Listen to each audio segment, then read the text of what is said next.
The immortal John Hancock here, and I'm honored to be with my good friend, Mr. Wright Way. Hey, what's up, everybody? How y'all doing Good to see today? you. Good to see you, man. I'm glad to be here Yes. finally in this amazing game room, guys. We're here to talk about something that everybody's got a different opinion about.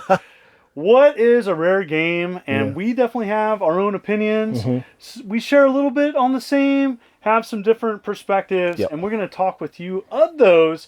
You're going to have your opinions, and in the comments below, I want to hear your opinions of what a rare game is. So, you want to start? Yeah, let's start with something that everybody says that is yes. rare. I see it on eBay. I see it at pawn shops. I even seen it at Goodwill. And everybody think this game is rare. Super Mario 64. This right here is not rare. And I don't know why people say it's rare. Maybe because this game supposedly sold for over so much money. Yeah. But it's not rare. It's not rare. It's not rare. No, and sometimes people think an old game becomes rare. This was made in the millions. You know, they made millions of copies of this. And it sold a lot. It's a good game. It's a good game, and it's harder to find in box, and harder to find in box. It might be worth a little bit, but it's not rare. It's not. I don't know why. This is why people say that. Yes, this game is fantastic. One of the best games on the 64. You know, you got like 5 games that are good on 64. Well, I think there's more, but I have a whole set. So yeah. But I think this game is great, but it's not rare. Just because it's a Mario or Zelda or a Metroid game, people stop labeling this as rare. And also stop falling for that. People who don't collect like us, just let them know this is not rare. Nope. So let's go to the next one. So we're going to bring up another game, and lots of people are going to have opinions of this. Chrono Trigger. Now, Chrono Trigger, a lot of people think this game's rare. It's not rare. It's not. It's not. You can, to me, and this is my opinion, if you can find it on eBay any week, and you can go on and click a button and buy it, it's not rare. I disagree just a little bit on that because it's when we see later in the video, there are games that do come on eBay, but they come up like once a year, or they're and I agree with that. Yes. And they had like 5 titles, so I consider that as kind of rare and worth getting. But Chrono Trigger is not. No, every week you can probably find this. Now it's valuable. It's expensive. It's very different than rare. This is valuable. This is expensive. Yeah. This is harder to find in box, but it's not rare. That's not rare. You'll see this at every show, and it's what, about $1,000 complete. So it is expensive. Yes. It's great for the Super. It's a fantastic game. Great game. Yes. But it's not rare. All right, so next, let's get into games that are kind of rare. They really pop up, and a lot of people don't know about. And I have like 3 examples. The first example I have is PlayStation games. These PlayStation games, guys, on my channel, I'm crazy. I'm going for a whole PlayStation 1 long box set. Also, I'm going for every greatest hits. He already did the greatest hits. I tried years ago, gave up. I'm trying again. Getting close.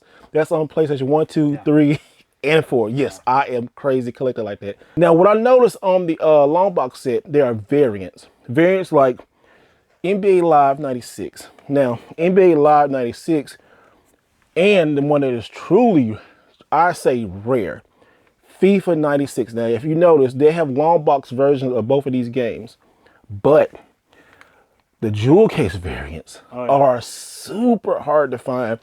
And I guess we're letting the cat out of the bag that if you see one of these games, make sure you pick it up. Now, these games are rare, but they shouldn't be super expensive. No. But as you know, collectors on eBay, PlayStation collecting is getting more it's popular. getting more popular. And these don't pop up every week. These do not pop. Yeah.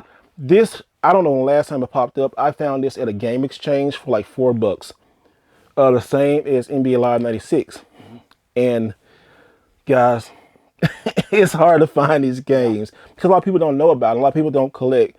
And these came out they came out in 97. And EA just pushed these out just to match up the when PlayStation switched over to jewel cases. So look out for that. Another game that is rare. This is hard because this is the second time I own this game, and it's Starblade Alpha. Now, with a lot of long box games, They don't come with the manual. And Starblade Alpha had a very, very short print run. This game now is starting to go over $300. I hate to say it, but if you're looking for this, if you see this cheap, make sure you grab it because, as John would tell you, this is one of the harder long box games to get. Yeah. It's not a holy grail, but I could say this is rare. I could say rare. I can use it, but it does pop up on eBay. But when it pops up, not people, every week. not every week, not even every month, but people are fighting for this game. And lucky I found it at the convention. I did pay up for it, but I'm happy to own this. Well, and I think that you bring up a good point because I think popularity can impact what's perceived as rare. Yes. Because something can be popular in the limelight, people talk about it, and then people get in their mind that must be rare. Yes. When sometimes it's not as rare as what people think. You know, the truth is, still, you know, this game is rare, yes, but there was thousands made. The challenge, though, is it's disc-based. A lot of those have been thrown out. The manual and even the long box game, like finding the manual in good shape. Typically, all the manuals you find are like trash. They're rough. They're rough. Trash, yeah. But anyways, yes, good point. And speaking of that, too, you're talking about things that have been thrown away. Yeah. The Nintendo 3DS, guys. I really do think a lot of those games, it's going to be super hard to find because they threw away all the boxes, just like Game Boy boxes. It's super hard to find Game Boy Advance, Game Boy box, everything complete. So if you're out there right now and you're seeing it, you want to collect, and you see 3DS stuff, and you think about getting it collected, get it.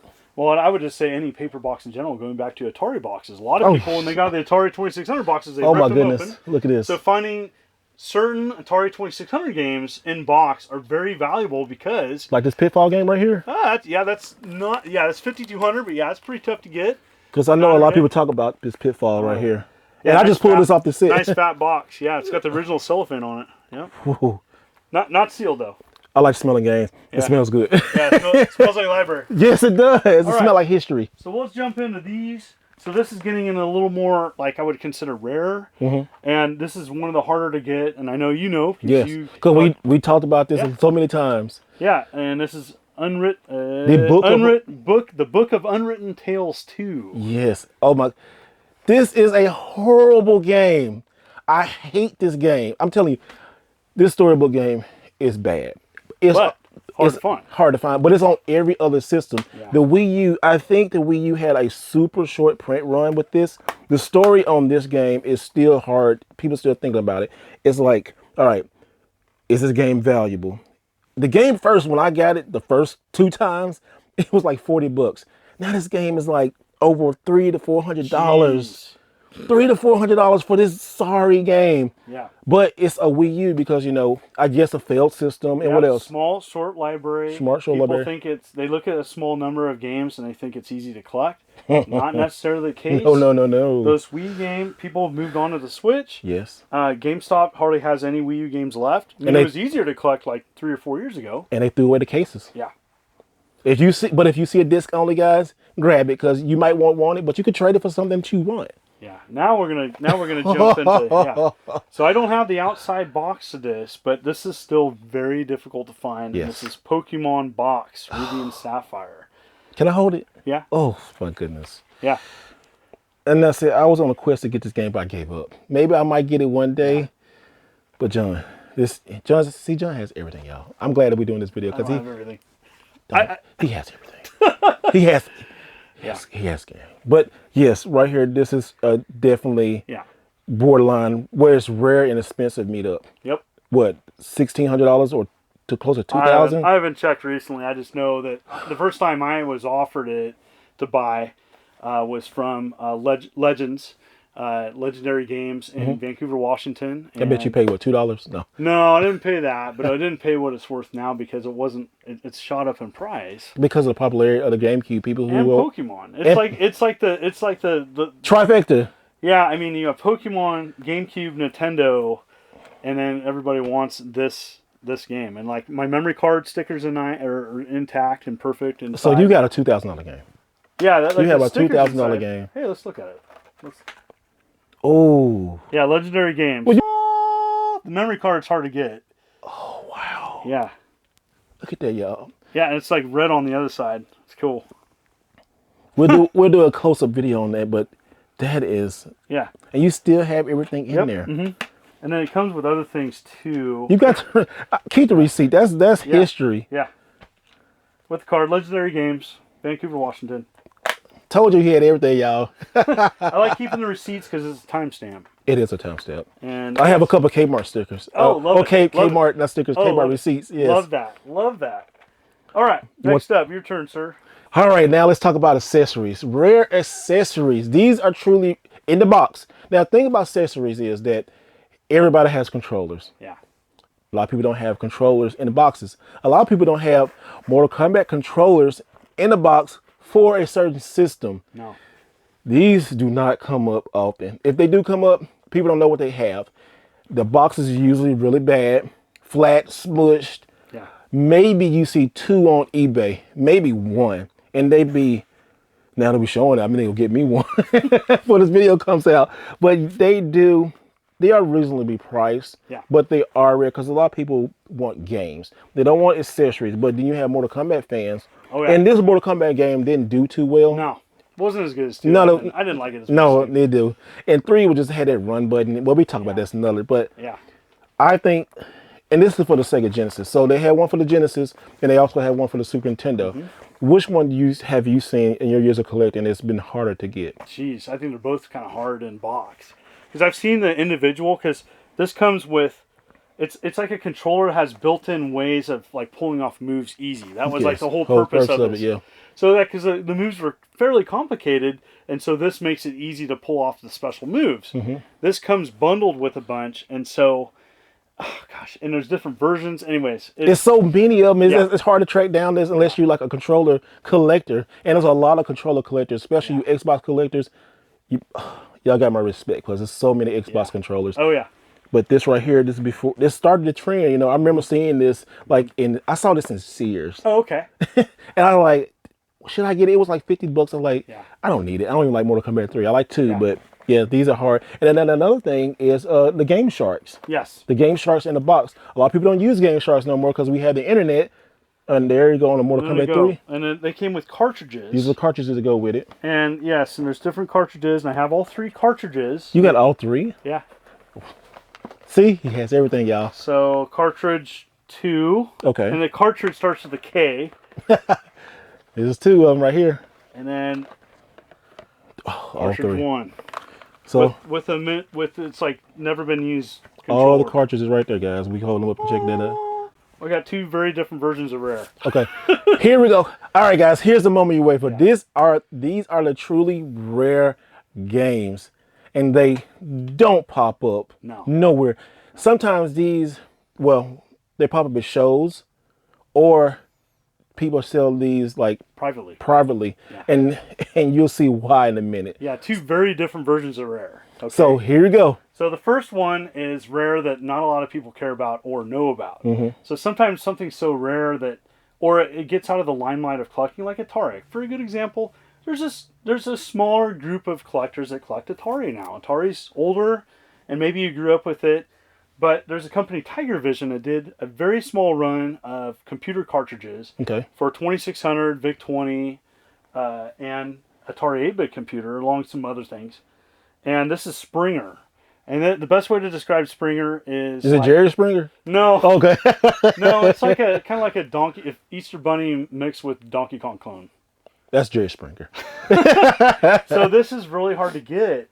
Now, if you use old Rarity guide online, it shows it's a rarity of 4. And I talked about this on my previous video. It's rare. I've never seen one in person. It? Yeah. It's just the cartridges are smaller than 2600. I talked about this on a previous video. It's still rare. It's rare because not a single one has popped up on eBay in the last year. How much do you think something like that will go for? No idea. It's almost kind of like what we was talking about earlier with the sports games. Yeah. It's rare, but it shouldn't be expensive. But to the right collector, it will be expensive. Yeah, that's hard to find. It's rare, but nobody knows about it. This other one, a lot of people know about it, and it's truly rare. And it typically comes up in and this was everybody wants. Stadium events. Here we go. This is the U.S. Stadium events with a photocopy, rental, a copy of the manual. Oh. Wow, look at this. This is This is history, right? This is my first time ever holding this game, guys. Never ever seen this game in person. Yep. Wow. Rare of the rare. And this game, last one sold was over $40,000. A lot of money. A lot of money for this game. And people will pay for this money right here. Yeah. So don't look for John because he has this in a gold vault. He had like do this and then pull it out. Smoke came behind. It was in the glass like, here you go. So we got limited time. We got to put this back in the vault. Yeah, and this is truly rare. And typically this doesn't go on eBay. It's a private sale. Yes, a private sale. But yeah, last one went on Whatnot and went for a lot of money. Yeah, over $40,000. Yeah. It made history, but Yeah. people want that game. Nice case for it. Nice, very nice case. You've seen from what's not rare to what's truly is rare. We hope this video kind of, help you through the confusion because I know a lot of collectors come to you. Oh. I call you the professor of retro.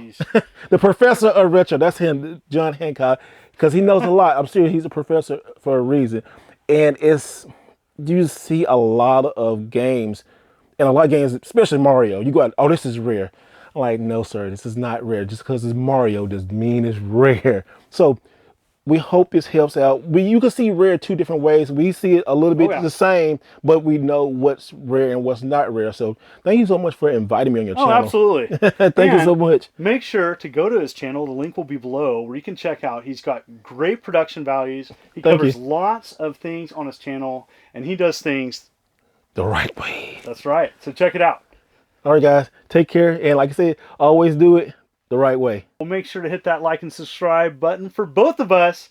And if you like what you see, stick around and I will be doing videos every week. You folks are wonderful and beautiful. This is the Immortal John Hancock and Mr. Wright Way. You take care.